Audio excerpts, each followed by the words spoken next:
అందరికీ నమస్తే. Welcome to my channel.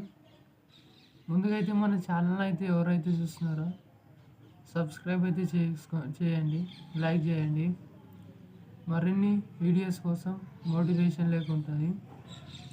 ఈరోజు కనుక టాపిక్ కనుక చూసుకుంటే దూడలతో వ్యాపారం చేయడం ఎలా, నాకున్న నాలెడ్జ్తో మీకైతే చెప్తున్నా.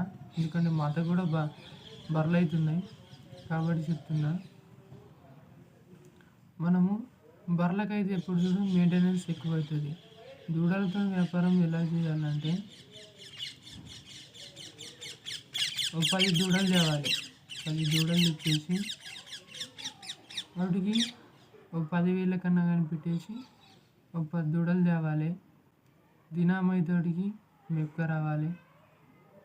వాటికి ఈ బర్రెలకు ఉన్నంత మేత మాత్రం వాటికి పట్టది. ఎందుకంటే దూడలు కదా, దూడలు మాత్రం తేవాలి. 10,000కు 10 తెచ్చినా కూడా ₹1,00,000 అయితే ఖర్చు వస్తుంది. కానీ అది మాత్రం 2 ఏళ్ళు మేపిన తర్వాత మాత్రం ఒక్కొక్క బర్రెకు 60,000 వేసుకున్నా కానీ 10 బర్రెల కంటే 6 లక్షలు అయితే వస్తాయి. కాబట్టి దూడల వ్యాపారంలో లాభం అయితే ఉంటుంది. నాకైతే తెలిసిన మాటకైతే మీకైతే చెప్తున్నా. నచ్చితే మాత్రం స్టార్ట్ అయితే చేసుకోవచ్చు, మీకు నచ్చితేనే. దూడలకు మాత్రం బెనిఫిట్ ఎక్కువ ఉంటుంది. బర్రెలకు తెచ్చి మేపడం కన్నా దూడల దాంట్లో లాభం అయితే ఎక్కువ ఉంటుంది. దూడలకు మాత్రం అయితే లాభం ఎక్కువ వస్తుంది.